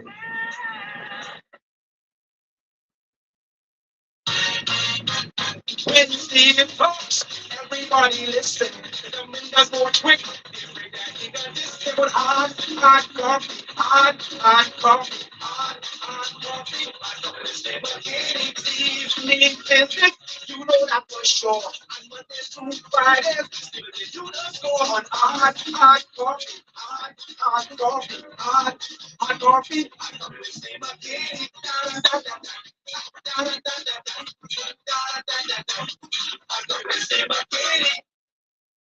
Well, we welcome you back to our show. It's 6:47 right now in the country. It is Monday, the 27th day in the month of May, 2024. We're talking hospital today, or we're talking maternity, maternity clinics today, because this whole thing what we've been talking about doesn't appear to be a hospital at all. It appears to be something else, and seems like to me somebody's trying to dupe us into something else that is not. And we better be very, very careful because we warned you earlier today that these are some things that this particular government is doing right now that seems to be making a lasting impression to make sure that people are going to be duped and swayed into doing some things that they will regret eventually if they have any amount of sense in their heads. Because what is supposed to be a hospital being built by the Chinese, that maybe that was the controversy right there. Say the Chinese can build it and they'll go on with that and they'll miss the mark as to what this whole thing is all about. Somebody called and said they suggested this could be for a big blood drive because collecting blood is now a commodity in the Bahamas, especially in these islands where they say it's beautiful with sunshine. It'd be more even beautiful with our blood and that kind of stuff. You never know. See, it sounds so foolish, right? It sounds like, oh, but stay right there. You see, there's reasons why people do things because there's no free lunch, $290 million to build a hospital in the Bahamas on a strip of land that people saying, well, you buy all this strip of land, but only one little small little part is going to be for the hospital and all this thing. But you buy all this vast majority of land. Is this a land grab? We ask those questions today. We don't know. No one is telling us anything. Nobody's asking the real right questions on these matters. So when the person calls and say this could be about this whole blood thing, and they believe now that blood is being wanted by so many institutions around the world, just like body parts. Not just blood. Body parts are one and two, but not just blood. But the placentas, the afterbirth, is very valuable. They use it for stem cells. There are doctors here who made a lot of money, including the former prime minister, selling afterbirth. All right. And initially it was being done without the permission of the women. Now women are being asked for permission because it belongs to them. Before, they didn't realize how much value it had. And so they use it for stem cells. So now investing in that, now you're gonna probably get even more, So yeah, well then if you got people who you're not obligated to because they are no citizens of your country and all that kind of stuff, all hell could broke loose in this Yeah. town. See, we we are a wicked bunch of people. That's what it is. Something is wrong with us because we cannot be doing these kind of things unless they are completely of the devil. It's not. It's not correct. Everything is based around corruption, Steve. I had a live the other day, Steve, where I talked about the last case where the young man is a gun smuggler and a drug smuggler. He was arrested, and he was arrested with, I mean, thousands of ammunition, I think, and 16 guns or 15 guns and 300 pounds of drugs, and he got Wow. 5 years. 5 years. 5 years. Now, about 2 weeks ago, Only 5 years. there was a guy who had one handgun and he got 4 years. One handgun. Inconsistency. It's not inconsistency, it's corruption. Well, it is corruption. Because what we found out, I had a lot of police officers call me, including senior police officers and persons who worked at the Ministry of National Security, to tell me that the mother who was locked up with the guy, that she works to the Ministry of National Security. She is the assistant to Wayne Monroe. She was, when you go upstairs to the second floor to go to see Wayne Monroe, you see her before you see Wayne Monroe. All right? So she is an assistant to Wayne Monroe. And this is the lady who was arrested with him. And now you see a light sentence. We can't definitively say that that's what it is, but we must avoid corruption and the appearance of corruption. You understand? And so that is Wayne Monroe's assistant. That's the receptionist when you go upstairs. And so Wayne Monroe jumped when people started complaining about this 5-year sentence, this light sentence, and he defended it. Why did he defend it? Because it's connected to him. And this is corruption that we have in this country. All right? He jumped and justified it, said, oh, it would have dragged through the courts, and the courts take long in this country, and all of these excuses he had. No, it wasn't about that. But it seems like whenever there's some connection, Wayne Monroe jumped. There was a guy who got, I think it was a 4-year sentence because he raped a girl. And Wayne Monroe jumped up and said, yeah, the girl gave consent. What? It's a little girl. It's sickening. We put these people in charge who are criminal lawyers, and everything they do is to defend criminals. They just passed a gang bill, that it didn't need. But when you read the gang bill, they got rid of the death sentence in it. I showed the acts on my live, where now if you murder someone but is in the pursuance of being a part of a gang, you can get life in prison, up to life in prison. All right, which means from 1 day to life in prison, up to life in prison. And so that was the purpose of that bill. It's corruption. And they said if it's retaliatory, which most of our murders are, if it's retaliatory, you could only get up to 20 years. So all you got to do, if you get caught murdering someone, just say, hey, he did something to me and it's retaliatory. And you only get 20 years. These are the kinds of things that these guys are doing in this country. We need change. And we need real men to stand up. Steve? Where are we going to find these men from? Let's explore these men because, you've been telling me this change for a long time. I hear of this change. I wanted to be a part of this change a long time ago. And I recruited some men. I figured that these guys were all about this same change I was looking at because we were in the height of our situation at that time. And, we used the gatekeepers at that time. We were to use the gatekeepers to make sure this change happens. And them got in and they won the game, the election. And in that particular state of my mind at that particular time was this. We needed to change, and we could not care less that people were thinking that this was going to be a change of politics. Didn't matter. We need the change because you have to sometimes go that way of the politics to make the change. Now, I say that for a reason. Today, we've got men who were saying that they don't want to be a part of nothing political. They just want to be an advocate for this, an advocate for that. That's going to fall on deaf ears. I'm telling you, this is experience I'm talking with now. This is experience I'm talking from. That's going to fall on deaf ears because nobody's been a longer advocate than I on this radio station for months and months, hair in and hair out. Wow. It's going to fall on deaf ears. They're not listening to you. They're not going to listen. You're not going to motivate people to get them and go and march in the streets. It's not going to happen. You hear what I'm telling you? Mm-hmm. Now, Why am I saying that? Because I'm trying to get these other people who are now talking about the change they'd like to see. They got to be that change that they really want to see. Mhm. They've got to take on the wings and the foot soldiers that the way it must be done to bring about that change that they want to see. They've got to be evidence of that change. You have to be involved in that change to become the evidence of that change. Otherwise, we'll talk change for the rest of the Yep. for the rest of our lives. Nothing is going to happen. These fellows have to understand that it's not about advocating for a change. It's not about doing your t-shirts and doing your head doing that. Listen there. Change means coming together and forcing some people out of the way to get the change that you want to see happening in your country to make sure that the people are going to be safe and sound. Mhm. That's what it means. Yeah. So all this thing about, I don't know, we should be getting in that because that's too political. I don't want to do this. And you have no choice when it comes to the change. The Mhm. change factor means that by any means necessary, Mhm. when the Lord told Moses to go down and tell the people to let Pharaoh let my people go, he meant that. Mhm.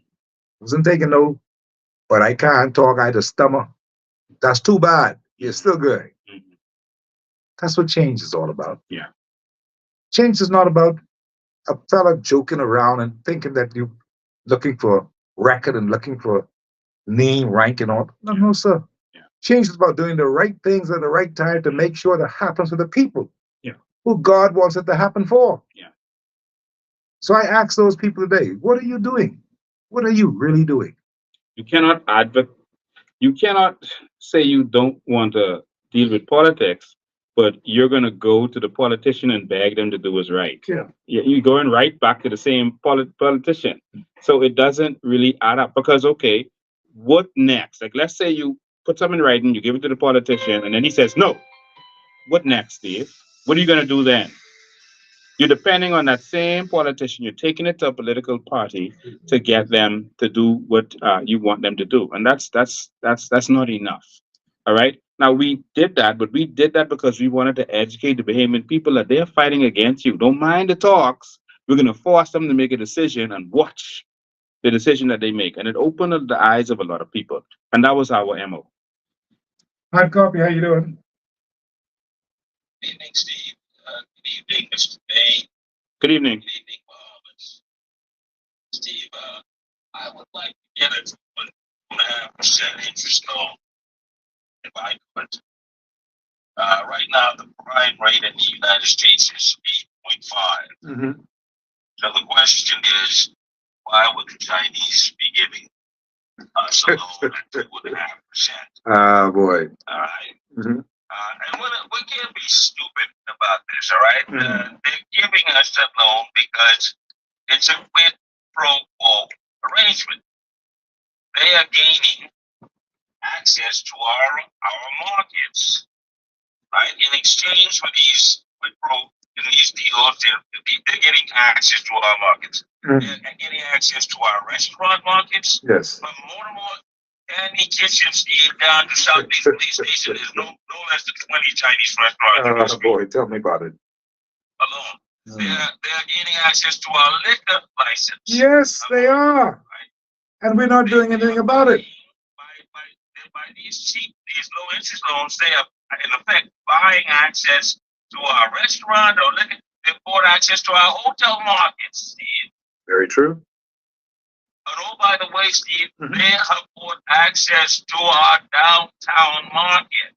Tell me about it. Those so-called Indians downtown, they're not the owners. I know one of them personally from Sri Lanka. These people are broke. Yeah. They are being pimped by the Chinese. My That's true. Lord.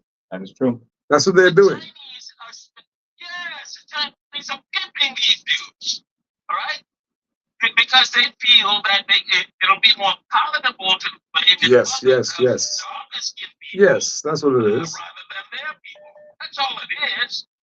Steve, the Chinese is intending to piece by piece, dominate our entire business market community by underselling uh, their products and services to hammer Bahamian businesses out of business.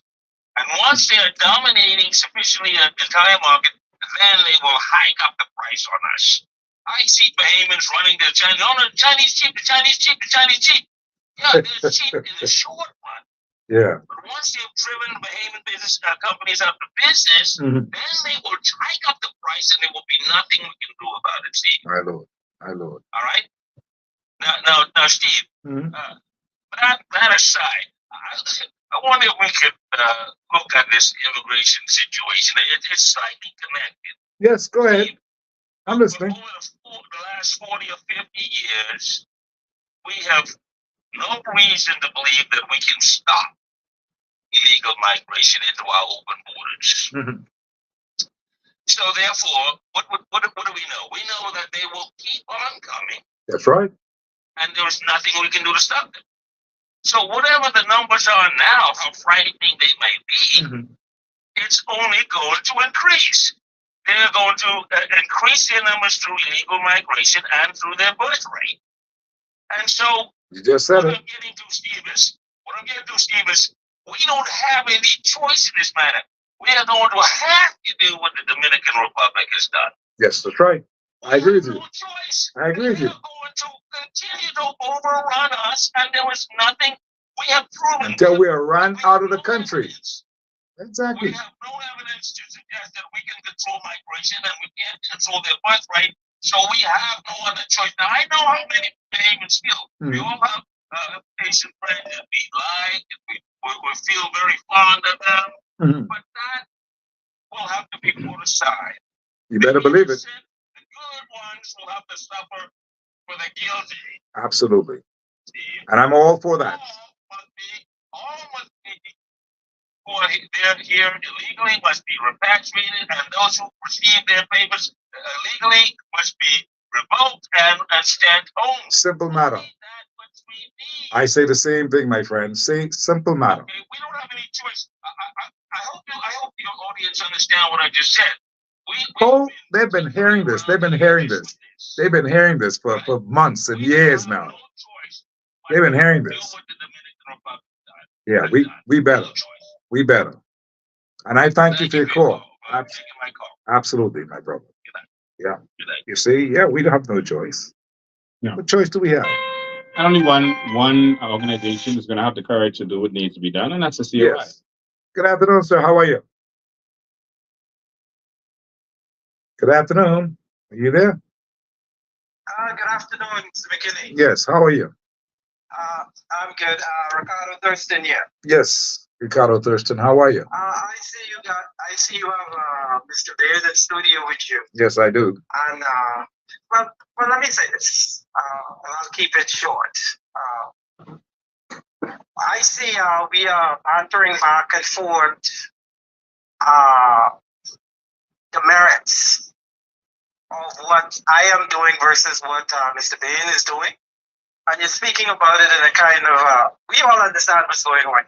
So I would like to invite Mr. Bain to have a debate. And for Mr. McKinney to be the debate monitor, and we can discuss the various aspects of the vision for the country moving forward. So I would like to extend that invitation to Mr. Bain to have a debate. Well, good afternoon to you. And again, I don't understand why you're saying we're discussing the merits. I just want to make this clear to you. I support your movement 1,000% with all my heart and my soul. And that's because I have been doing this for many years now. I've been fighting for the carbon credits. I've been educating people about the carbon credits. There is nothing to debate as it relates to our carbon credits. I'm not interested in debating. Let me just finish. Let me just finish. Let me finish. I'm not interested in debating about the carbon credits. We have already educated people Myself, I've done that. You and others have educated people about the carbon credits. Everyone believes in it. Now the government has bought in and they are singing the praises of the carbon credits and what it could do. So there's nothing now to debate. We've already educated Bahamian people. The only thing now that we have to do is this has to get implemented. Now, the PLP administration, let me just finish. Let me just finish. The PLP administration has said that they are not going to give it to the people before election. I told everyone, I had a meeting with Brave and what he said. All right. He's not going to give the benefits to the Bahamian people. This before election. And they went out. He said that everything I was saying about the carbon credits is true, but they went out there saying that Lincoln Bain is selling dreams, carbon credits isn't real, et cetera, et cetera. So they're not going to give it to you. He took it from the Bahamian people. And on top of that, he put a law in place to say that if anyone says anything or reveals any secret, they go to jail and they pay or they pay a big fine. So you're not going to get it from him. The FNM has also said that they're not going to give it to the Bahamian. Let me just finish this point. Let me go ahead. Right? We're not going to debate the merits of carbon credits because I don't believe that you have the skill to do so. What we're going to do is talk about the best way of going about achieving the sovereign wealth and patronage for the Bahamian people. Let's have a debate about that. You don't believe that I have the skill to do so? Mr. Thurston, Mr. Thurston, we don't have to insult each other. You don't know me and you don't know what I know.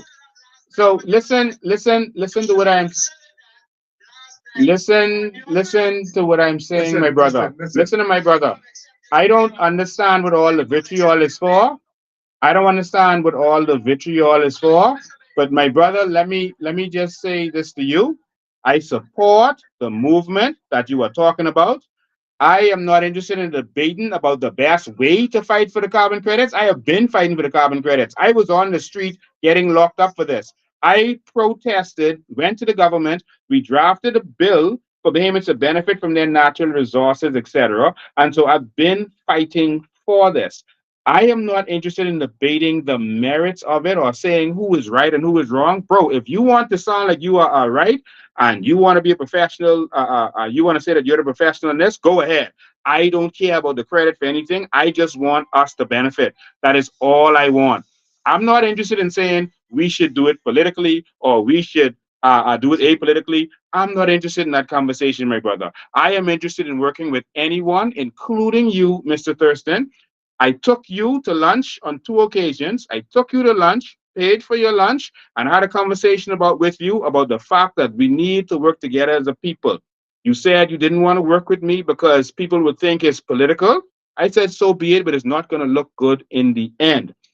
You mentioned to me that you were having talks with the FNM, all right, at that time, but you said in the end you wouldn't work with them. But you mentioned to me that the FNM was I'm having conversations with you about this stuff and about working with them. And so that causes some concern. You don't need to attack the people who are on the same page with you, my brother. All right? I would stand down before I become a hindrance to the Bahamian people benefiting from their natural resources. I would stand down before I become a hindrance to us benefiting from our carbon credits. My brother, this ain't about me, and this ain't about you. This is about the opportunity of a generation that we can all work together to fight this fight together. Now, you may want to do it apolitically and say that we're not doing politics, and that's fine with you. Do it your way if you don't want to. But I can tell you as a Black people, the one reason that we don't prosper is because we don't know how to work together and we have egos. I am not interested in an ego match with you because I believe in what you're fighting for. I will not open up the door to having an ego match with you. All right? I can teach you about carbon credits. I could teach you about trading. In fact, I've done that professionally, teaching people how to trade in my company called Master Trade House. All right? I worked with professionals who've worked with the biggest banks in the world. All right? Like I said, you don't know me. All right? So in relates to the carbon credits, etc., I know that better than you think. And I may be involved in some stuff that you don't know about. All right? But I won't put stuff out there. But my brother, All I want to say to you is, all I want to say to you is, I love you. I love your movement. We don't need to have any disagreement about the small things. That's not major and minors. But all my advice and opinion is, we got to go take this country, because I ain't going to brave them begging no more for them to do what's right. That's all I have to say. All right. Now, you may feel differently about it, but everyone who feels that we need to unite, organize, and set up the structure for us to go and take this country, let's go. For those who want just go and beg, brave them to do what's right, if a man robs you, that's the last thing I can say. If a man robs you, Steve, he pull a gun and he rob you, like what Brave did to us with the carbon credits. You're gonna write a document to give to him to say, "Man, give my money back." That's what you could do. You, the robber, gonna do what's right. It's what a fool believes. No, we have to go and take that back from him. We are going to take our carbon credits. We're going to go into the house and take our carbon credits. Good afternoon, Jeffrey. How are you? I'm listening to what's happening. My brother, I'm good. How you doing? Yes. Yeah. Mhm. And so on and so forth. There's a movie I hear him talking about at the beat. We do not need a debate between these parties. These parties just companies, because we are all on the same mission, all on the same page. The fight, we have to carry the fight together. We together must go fight against the governing party. That is correct. That is where the fight must go. Not here. Right now, it just bans all parties concerned with your carbon credits and southern justice. And you have to stop the story of so often it comes down to carbon credit. I lean on yourself, I lean on Princeton to bring the information and educate us on what this stuff is all about. But when it comes down to the benefits for the Bahamian people, which I feel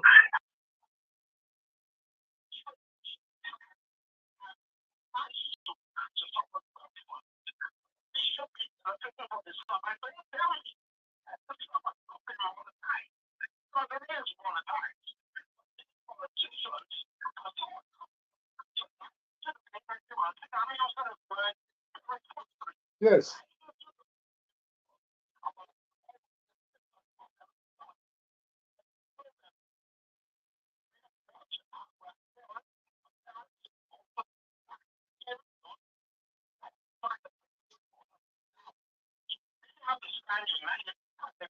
Exactly.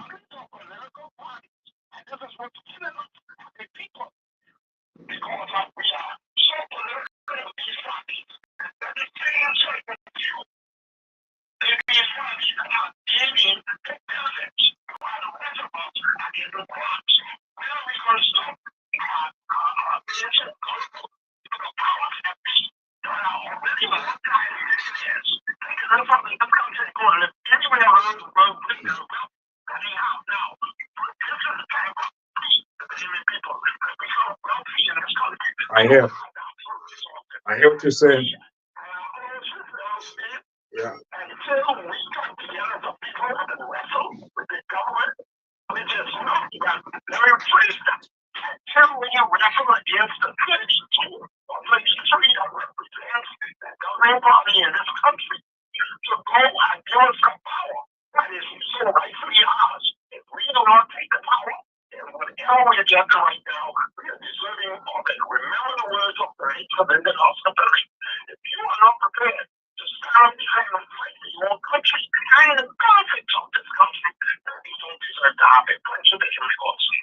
Thank you, man. Good afternoon.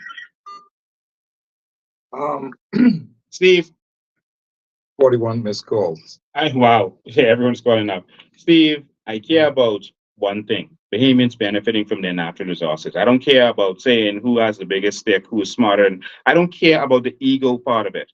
I care that we need to work together. Whoever think they are smart, so be it. I'm not here to prove my education level or my intellectual level. Bahamians have seen me over the years and they know what I'm capable of. I think that we need, what is more important is that we come together and fight this fight. small things aside and let's come together and let's fight this fight together. Hard copy, how are you? And I just want to make this clear while he's trying to get that straight. I'm a Bahamian, and this is Bahamian first. And every protest we've gone to, we've not used the COI logo. We've not gone in COI colors. We've gone out as Bahamians. Every single protest from before the election, if you remember, we have done that. And so we are doing this as Bahamians. Okay, hard copy, how are you? Hello, are you there? I guess not. Okay. And so don't tell me that I have to put aside my political affiliation in order to do anything. A political party can stand up for a cause. I believe that. And we are Bahamians who decided to come together for the best interest of the Bahamian people. Yes. Hard copy, how you doing today? Elder Dames, how are you, sir? Hey, man, listen, it's good. Truly reason on is good. I just want to put in a point here. It amazed me about Ricardo Turton, my friend. And I had to get him to say this publicly. I don't know what Ricardo is trying to say. There's no substance in trying to debate Mr. Bain. Ricardo is in his CEO, he's come from knowledge, and I respect the way he's at. Ricardo has to respect Mr. Bain where he's at, and the knowledge that Mr. Bain also has. Ricardo never fought for this country. He never put his life on the line for this country. So what disturbs me, and it really disturbs me when I hear my friend Ricardo comes on radio and want to debate Mr. Bain.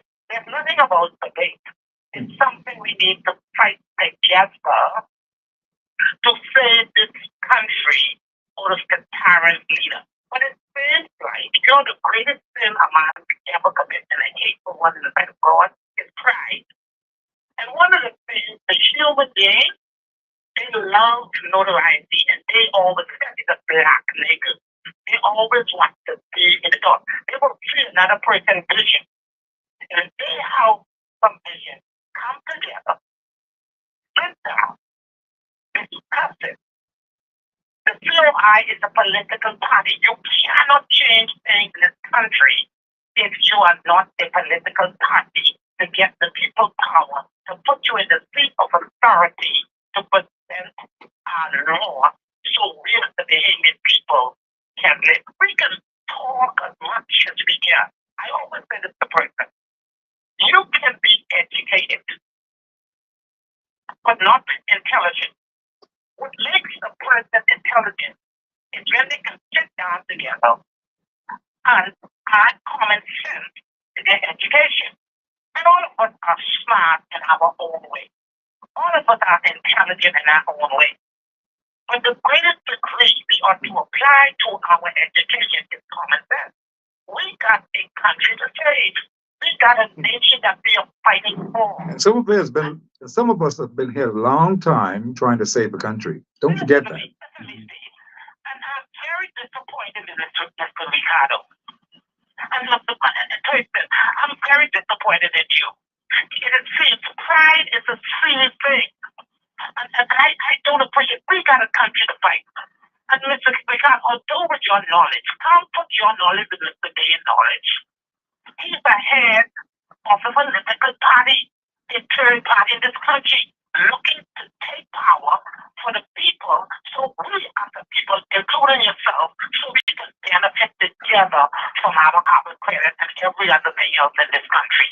So this is not a time to be trying to push and to save us. You want to debate the show.